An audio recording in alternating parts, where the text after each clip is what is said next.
Hello, welcome to Lalitha's lovely kitchen. நம்ம இன்னைக்கு பார்க்க போகிற recipe looking at my attire you must have already guessed பண்ணலாம் என்ன பண்ண போகிறேன் அப்படின்னு சொல்லிட்டு. இப்போ நெக்ஸ்ட்டு வரப்போகிற ஃபங்க்ஷன் என்னென்னா, ஃபெஸ்டிவல் என்னென்னா ஓணம். ஸோ அந்த ஓணம் ஸ்பெஷல் தான் நம்ம இன்னைக்கு பார்க்க போகிறோம்.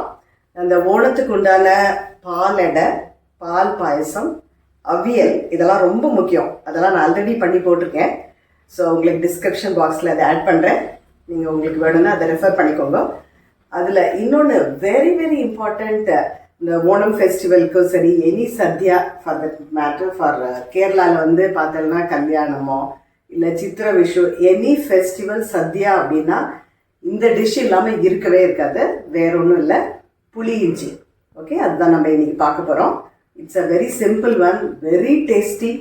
And we can keep it for a month and we can use it the way we made it.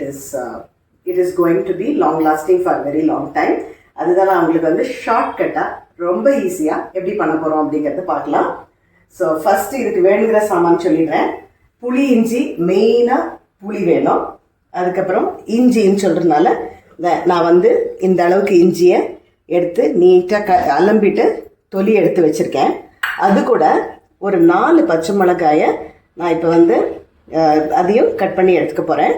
So அதுக்கு வந்து வறுக்கிறதுக்கு கொஞ்சோண்டு மெந்தியும் பெருங்காயம், அதுக்கப்புறம் 3 பேடிகர் சில்லி எடுத்துட்டுருக்கேன். ஏன்னா இது கொஞ்சம் உரப்பாக இருக்கும் அப்படிங்கிறதால, உரப்பு கம்மியாக இருக்கும்னு இது எடுத்துட்டுருக்கேன். உங்களுக்கு நார்மல் சில்லி இருந்தாலும் எடுத்துக்கலாம். பட் இங்கே நீங்கள் பச்சை மிளகா போடும்போது அட்ஜஸ்ட் பண்ணிக்கோங்க, ஜாஸ்தி உரப்பாயிடாமல். அதோட உளுத்தம்பருப்பு இதெல்லாம் ஃபஸ்ட்டு வறுக்க போகிறோம். நான் இப்போ என்ன பண்ண போகிறேன், இந்த ரெண்டையும் புடிஷா கட் பண்ணி ஃபஸ்ட்டு நம்ம இந்த புளியில் போடணும். அதுக்கப்புறம் நம்ம வறுக்கிறத பற்றி பார்க்கலாம். So to make the work easier, நான் வந்து சாப்பரில் போட்டு அந்த பச்சை மிளகாயும் இஞ்சியும் வந்து ஒரு திருப்பின்ட்டேன். ஸோ பாருங்க, நல்லா பொடிசாகவே இது வந்து நல்லா பொடிசாக நறுக்கிடுது. So it is easier for us to cook also. Cook பண்ணுறதையும் ஈஸியாக குக் ஆகிடும். நான் இப்போ என்ன பண்ண போகிறேன், இந்த இதை வந்து இந்த புளி தண்ணியில், புளி நான் ஆல்ரெடி இது வந்து நல்ல பெரிய எலுமிச்சம்பழம் அளவுக்கு நான் அதை வந்து நினச்சி அந்த ஜூஸ் எடுத்து வச்சுட்டுருக்கேன். ஸோ இந்த இதை வந்து கட் பண்ணினதை இப்போ அதில் சேர்த்துடலாம். அது கொஞ்சம் ஊறட்டும். அதுக்குள்ளே நம்ம வந்து என்னெல்லாம் வறுத்து அரைக்கணுமோ அதை பார்த்துடலாம். பாண்டியில் ஒரே ஒரு சொட்டு எண்ணெய் விட்டுருக்கேன்.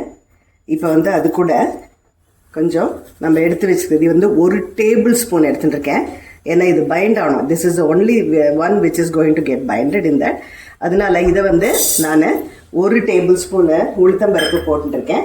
இப்போ அது கூட மெந்தியம், ஏன்னா மெந்தியம் நல்லா வறுபடணும், மெந்தியம் அது கூட போட்டிருக்கேன். ஸோ இதை வறுக்கலாம். இது கொஞ்சம் லைட்டாக செவக்கும் போது நம்ம எடுத்து வச்சுக்கிற இந்த பெருங்காயத்தை அதோட சேர்க்கணும். லாஸ்ட்டில் நம்ம இந்த மிளகாவத்தில் சேர்த்தா போகிறோம், ஏன்னா கமர ஆரம்பிச்சிடும். அதனால கொஞ்சம் லைட்டாக அதில் சூடு ஏறினா போகிறோம். ஸோ இதை வந்து கொஞ்சம் செவக்கிற அளவுக்கு வறுக்கலாம். பாருங்க, உளுத்தம்பருப்பும் மெந்தயமும் செவந்தாச்சு. ஸோ நான் இந்த சமயத்தில் இந்த கட்டி பெருங்காயத்தை போடுறேன். நான் எப்போதும் சொல்கிற மாதிரி இது நல்ல ஸ்மெல் இருக்கும், அதனால நான் கொஞ்சம் தான் ஆட் பண்ணுறேன். ஆக்சுவலாக இது வந்து தான் ரொம்ப கீ. இந்த புளி இஞ்சிக்கு இந்த பெருங்காயம் நல்ல தூக்கலாக இருந்தால் ரொம்பவே சூப்பராக இருக்கும். ஸோ அதை வந்து நம்ம இந்த மாதிரி பண்ணும்போது நல்லா புரிஞ்சிடும் அந்த சூட்டில். அதுக்கப்புறம் இதுவும் கொஞ்சம் இது பண்ணும்போது நம்ம செவக்கும்போது இந்த பட்டை மிளகாயும் அதில் போட்டுவிட்டேன். நான் ரெட் சில்லியும் போட்டாச்சு. ஸோ இது லேட்டாக சுட்டாக போகிறோம். அதனால் இதை நல்லா ஆறினதுக்கப்புறமா இதை பொடிச்சின்னு வந்துட்டு என்ன பண்ணுறது அப்படிங்கிறத பார்க்கலாம். நம்ம ஆல்ரெடி நம்ம போட்டு வச்சுருக்கிற பச்சை மிளகாய், இஞ்சி இந்த சாப்பரில் போட்டு கட் பண்ணி இதில் போட்டு வச்சுருக்கேன். அது கொஞ்சம் ஊறட்டும். அதுக்குள்ளே இதையும் பொடிச்சின்னு வந்துட்டு பார்க்கலாம். பாருங்க, இது நல்லா திரிச்சின்னு வந்துட்டேன். நாட் ஸோ வெரி ஃபைனு, ரொம்ப குறன்னு இல்லை, கொஞ்சம் மீடியமாக திரிச்சின்னு வந்துட்டேன். ஸோ நம்ம இப்போ வந்து பாண்டியில் எண்ணெய் வச்சுட்டுருக்கேன். இது வந்து ஒரு 3 டேபிள் ஸ்பூன் விட்டுருக்கேன். நம்ம நார்மல் ரிஃபைண்ட் ஆயில் தான். இதில் வந்து கொஞ்சம் கடுகு சேர்க்கலாம்.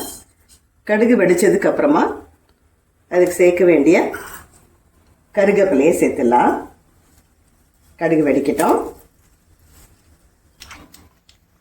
பாருங்க, கடுகு வெடிச்சாச்சு. கருவேப்பிலை அதோட சேர்க்குறேன்.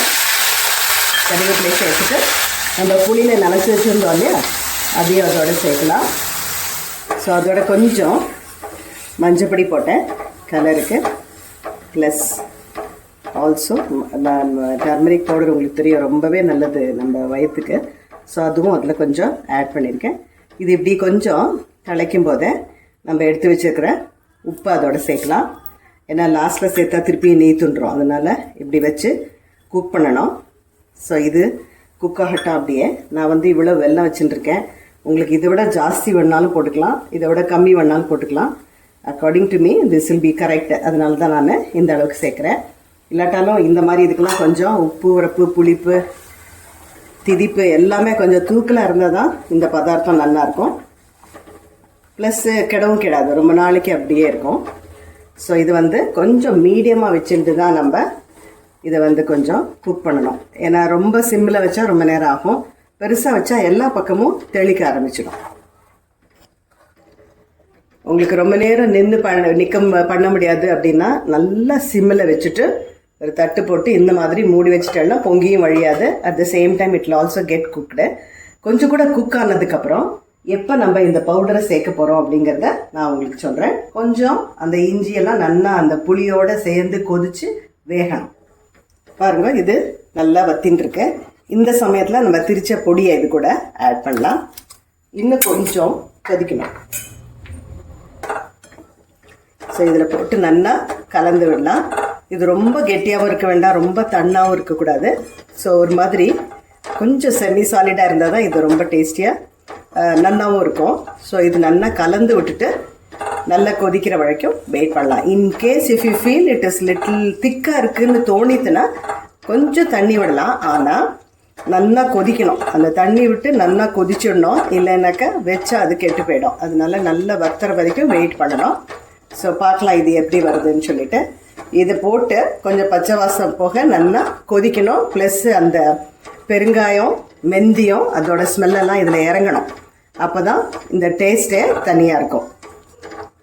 பாருங்க, இது நல்லா கொதிச்சு இப்போ இந்த எண்ணெயெல்லாம் வெளியில் வருது பார்த்தீங்கன்னா, இதுதான் இதோட பருவம். இப்போ எண்ணெய் விட்டுன்னு வர ஆரம்பிச்சாச்சு. ஸோ இட் இஸ் டன் அப்படின்னு அர்த்தம். நல்லா குக்கும் ஆகிடுது. இந்த ஸ்மெல்லு நிஜமாக I just cannot express how nice it is. அப்படி இந்த மாதிரி ஒரு ஸ்மெல் வரும்போது கொஞ்சம் உடனே நம்ம சாப்பிட மாட்டோமான ஒரு ஃபீலிங் வரும் நம்மளுக்கு. அந்த அளவுக்கு நல்லா டேஸ்டியாக இருக்கும். ப்ளஸ் நம்ம இஞ்சி போட்டு பண்ணியிருக்கனால இது போட்டு இந்த ஸ்மெல்ல நம்மளுக்கு பசி வர மாதிரி இருக்குது. ஸோ இதை it is done already. So I am just offing it.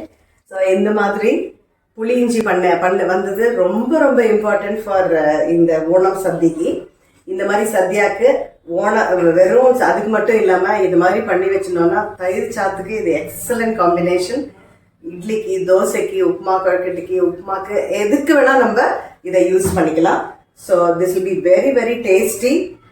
Believe me, you have to follow the same way what I have done. It is a very shortcut method. In fact, I learned from one of my Kerala friend தான். அவளோட தெரியும் உங்களுக்கு அத்தன்டிக்காக எப்படி நல்லா பண்ணுவாங்க. Every Onam festival I get payasam, aviyal and this from her. So I really wanted to learn it from her. I have learned. I thought I can share it with you. I hope you like this recipe. So let me meet you in the next lovely video. Bye-bye. Happy Onam to everybody.